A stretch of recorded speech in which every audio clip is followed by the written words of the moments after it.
The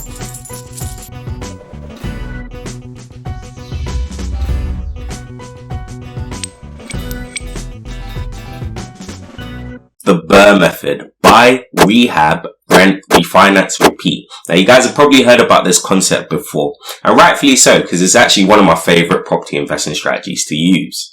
For those of you that don't know, the BRRRR strategy makes use of more than one way of generating money from a property, which makes it so profitable. So this involves you buying a distressed property. So this is purposefully buying a property that you know isn't ready to be rented out because it's in such a state.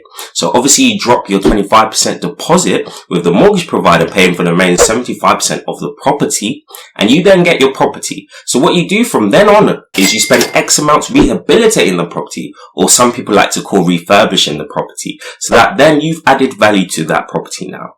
And now that the property is in such a livable condition, you're now able to rent it out and get positive cash flow each and every month. But it doesn't just stop there, because you've added value to the property and effectively it's gone up in price. You're able to extract some money out by refinancing. In particular, it's a figure that's able to cover your initial deposit and also your renovation costs. So technically, when you think about it, you've actually gotten that house for free, hence giving you the ability to repeat this process over again and again. And it's the cyclical nature of you putting your money into property but getting it back out that attracts so many property investors, because it means that you can own a large number of properties, but more importantly in a relatively short time frame, and also with the same amount of money, if done correctly. As you can tell, there are a number of steps to it, and it's all dependent on how smoothly each of those steps go. There are a few things that can go wrong with a BRRRR strategy and turn it completely into a property nightmare if it isn't executed the right way, which is why I present this video to you guys.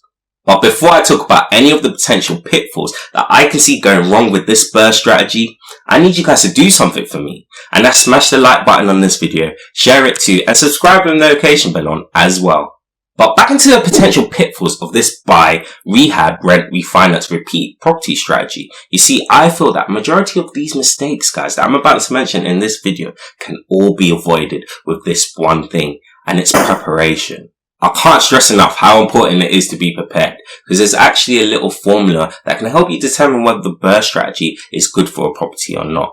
And it's basically the final property value. So this is the figure that you've gotten after you've done up the property, whether that is times 0.75, that represents the 75% loan to value that mortgage providers are willing to offer you.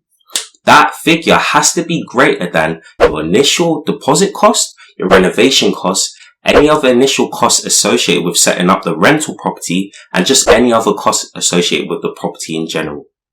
But even then, you want to decrease your final property value by 10%. You want to increase your total cost by 10%. And what this does is it covers you from all angles, guys, which is very important. And this actually leads me nicely on to the first major pitfall I see associated with this BRRRR strategy. And it's heavily directed to one particular section of it, the rehab section. A lot of things can go wrong with this section right here. A lot of things are known to go wrong just because of the nature of property investing. You might view a property and only find like 10 issues, but once you've had time to own that property, live in it, see it for itself, you might spot 2 to 5 times as many issues compared to before, you know. This is just how property investing goes. It comes with the territory, but it's those unexpected costs that really eat into your profit and how efficiently you execute your BRRRR strategy. It's a very important thing you want to keep controlled. And all the more reason why you want to add that 10%, if not more, to the latter part of that BRRRR strategy formula that I told you about earlier on. You might also want to look at the route of using credit cards to pay for some of your rehab costs, using less of your money and leveraging more of other people's money. And if it's got a really good reward system on it, like 3% cashback, for example, you can use effectively this free money to offset a lot of costs that you would have been paying out of your own pocket for. Because let's say that the rehab cost was like 20k. 3% of 20k is still £600. That's £600 less things that you have to worry about paying out of your own pocket for. Hence meaning you can keep more of your own money. In those cases, you just have to make sure that the credit cards you use have good low rates and the BRRRR strategy works out well for you, so it can cover your costs and now your credit card costs too. But it should have been doing that in the very first place anyways.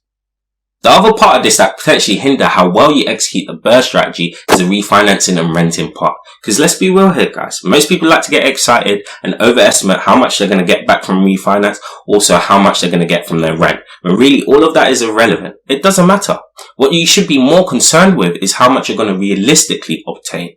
Because how I view a property might be completely different to how you view a property.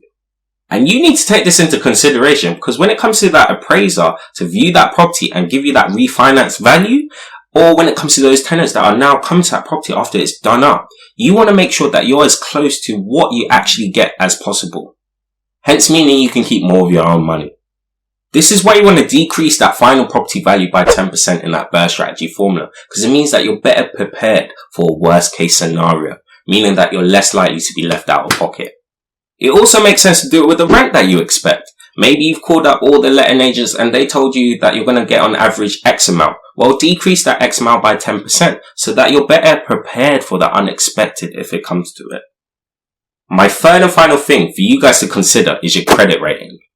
I don't think this is stressed enough how important of a factor your credit rating has to play in all of this, guys. Your credit rating helps you determine whether you get the best mortgage rates. It helps you determine how much positive cash flow you get each and every month in the form of rent. It also helps you determine whether you get the best credit cards, so that if you do want to pay for those rehab costs, you get the best reward systems. It's quite important, people.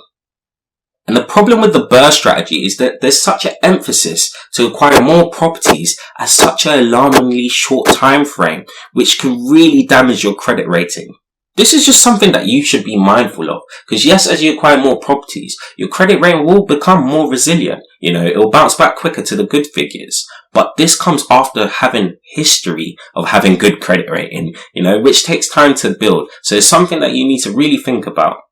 One thing that helps in this case is setting up an LLC, a limited liability company. Now, I recently made a video on that and I've left the link here if you guys want to watch it. But what it ultimately does is it distinguishes you from the property by having a company purchase that property, hence severing the direct relationship associating you to that property.